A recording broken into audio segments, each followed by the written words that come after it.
Greetings and much love to each and every one of you at any corner of this beautiful world. Looking forward to spending a few minutes with you in regards with some important aspects of life. And it just happens that we started talking about hypo-sexuality in our last program. And as always, sex sells. You know, everybody is asking us questions now about sexuality, intimacy.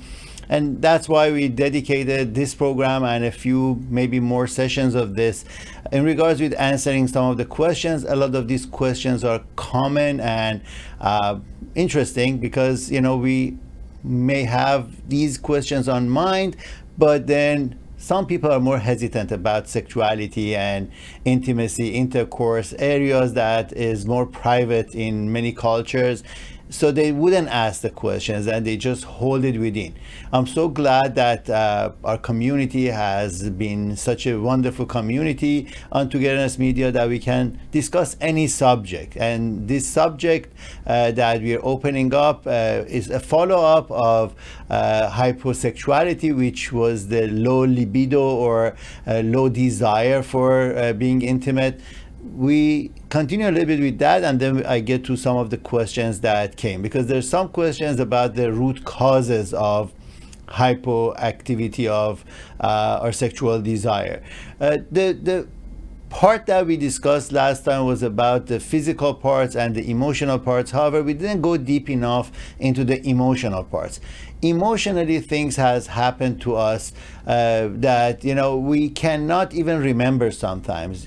Imagine that if there was an indiscretionary touch or some sort of a physical or sexual abuse in somebody's life, and they have put it in the back of their mind. They have suppressed the feelings, not intentionally, but our psychological well-being many times just deletes or just ignores information in order to keep us content, happy, and relatively safe. So those information are not there, but in our subconscious mind, they're still playing a big role and they're affecting our situations. And one of these areas that is directly affected is our intimacy and our sexual behavior.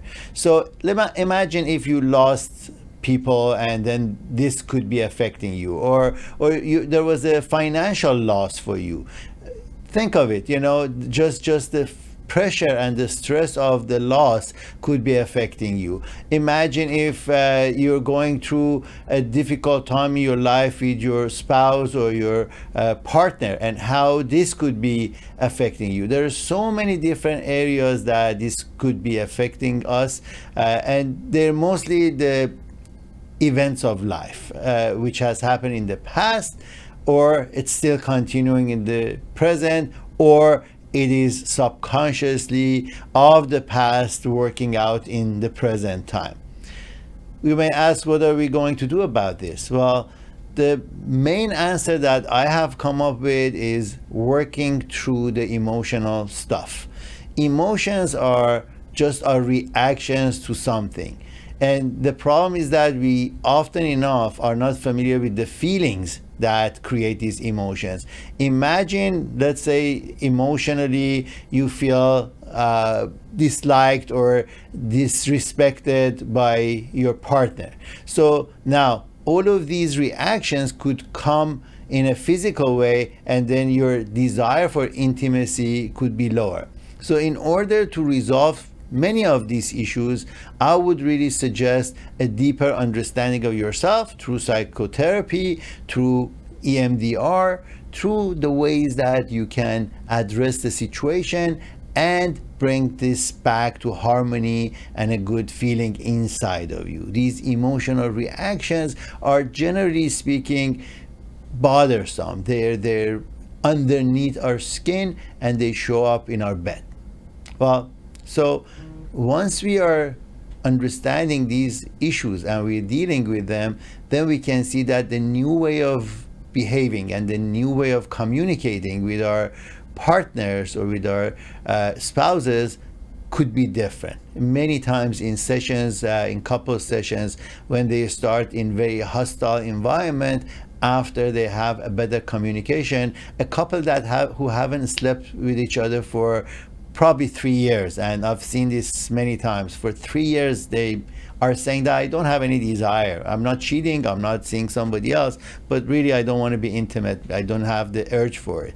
But then we see that after maybe 6 to 8 weeks of working together in this process and understanding the emotional pressures, we can see that intimacy starts again. And not only it just starting, it's becoming more fulfilling, more promising, and more satisfactory. Well, so that's number one. Number two, as we said before, if this is a physical condition, you need to see a medical doctor and discuss it. But now there are other areas of our sexuality that often bring questions. And one of the questions that was asked by several people, both women and men, was about watching pornography and how it is affecting our sex drive or how it's affecting our relationship. This is a very good question because it's very common nowadays, especially with what's going on with the COVID-19 and the pandemic. The problem of the pandemic and the isolation is that the casual intimacy of a boyfriend and a girlfriend, or people who were just intimate with each other for a while, has been much reduced because they don't see each other, because they're not close to each other. And then guess what has happened? The dependence on pornography and porn sites has increased tremendously. All the statistics show that more people are watching pornography now comparing before COVID. So what that can do? Is it all negative? Is it all positive? Well, there is nothing absolute about any situation, especially emotional situations.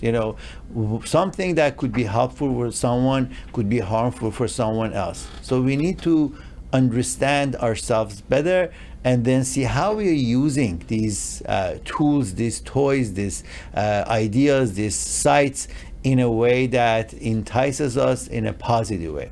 So let's say if you are in a relationship that sex has been diminished and the interest is not there, so if the two of you can agree and you can watch porn together, so obviously there may be a better chance for intimacy, and then we cannot fault that. But now imagine, instead of being together and doing this together, imagine each one of them is going to stimulate themselves and satisfy themselves, and then they will not have enough need for being together because each one is taken care of by themselves independently, and the chances of them getting together becomes much less.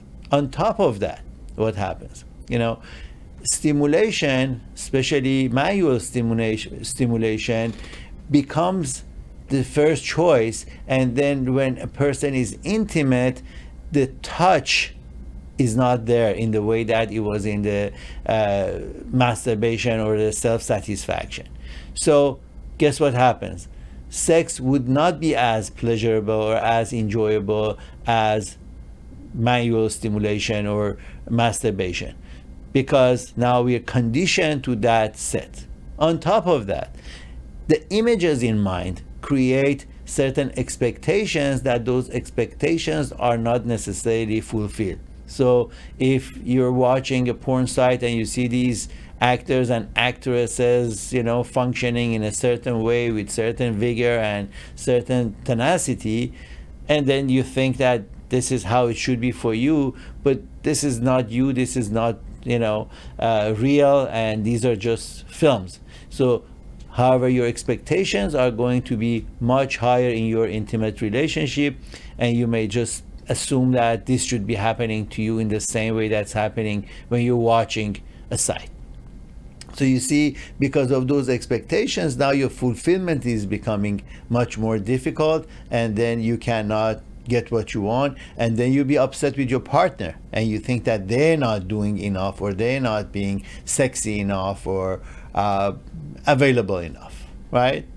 So you can see how this still can trickle into other issues. Now, when intimacy is less, or when during intimacy the expectations are high and you're not getting the same out of your partner, then there is some sort of a disappointment that shows up, facial, physical, emotional, mental. You reject each other, and this rejecting creates a much bigger space between two people, and things get worse and worse because of the porn sites. As I said, it's not in all cases. In some cases, when there is agreement, when there is understanding, when there is balance. We've been talking about balance since we've started this program, and that's the pet peeve of everything that I'm behind of. And balance in our sexuality is one of the most important elements, because like anything else, like what we eat, our sleep patterns, our fitness, sex is one of the 4 foundations of a healthy person.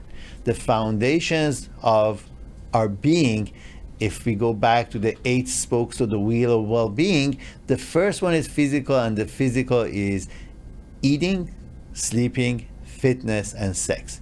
You can see how important this sex drive is from the beginning of our life to any time that we are living a fulfilled life. So let's bring more attention into intimacy from the perspective of how my needs are met. Are these met normally or through manipulation or masturbation? And if there is a degree of masturbation, is it because of anxiety, or is it just a normal, body that you have and requires more arousal and stimulation than somebody else, that's a possibility. Some people are generally more sexually inclined and some people are less. So for each person is different, but balance is the key. If you overdo in anything, I know people who masturbate 3 or 4 times a day, and that is not really healthy, because it shows how much anxiety they're handling, and then the masturbation is a sign of an addiction to the stimulation and the secretion of the hormones that are bringing pleasure. And that becomes a pleasure-seeking act, not an intimate act. And also we need to recognize that our sexual behavior has 2 distinct components. One is the purely physical, that's what we're talking about. And then there is one part that is emotional and relational and spiritual, and the rest of the parts of our balancing the wheel. So in the spiritual way, which is in the higher part of our sexuality, it's making love. Is not just sex, is not just a physical act. So when we're talking about sex, we really need to understand how we are approaching the idea of sex. Is it from the physical standard of it, all the way through the mental, through the emotional, relational, even environmental, even recreational and spiritual? And then obviously it affects our financial well-being also, because I know people who are addicted to escort services, or just spending a lot of money for their sexual needs, which is not going to be helpful for them in maintaining a balanced life or a good life. So in relationship with watching pornography, you got to watch yourself to see how involved you are, how many hours you spend on watching these sites. How are you doing it? Is it privately or is it with your partner? And in either case, what does it do for you? What is the reason that you're involved in self-satisfaction versus having an intimate relationship? They're all different variables, and we can get into them more if you have more questions on this subject. Another question that has come up for many of listeners is, this lady has asked, my husband does not show much interest, and how can I get him interested? Okay, so if we would like to go to that end of what we do for somebody else's arousal, well, number one, I would like to go to the environment. So what environment are we talking about? Is this environment is a hostile environment? Is it a friendly environment? Is it a loving environment? Is the place suitable for intimate relationship. Another question that may relate to this is that some people are concerned about their younger children being around, and how we can even make this time and create a nice environment for intimacy if we have young children and they're consistently around. Well, so environment is really important, and it's your responsibility to create the environment in a way that becomes more inducive toward your relationship. It doesn't mean that your husband doesn't have a responsibility or your wife doesn't have a responsibility. It needs to be attended to. Both of you need to understand the importance of the closeness, the proximity, the touch. Sometimes sex in the context of a relationship does not even have to be a penetration. It can be just a simple cuddling, touching, holding each other, showing each other affection. And once it leads to love making, it is really fulfilling and intimate. Okay, so that environment, if you have younger children around, you got to be cognizant of the times that they're sleeping, and if that is a possibility, you can use that time.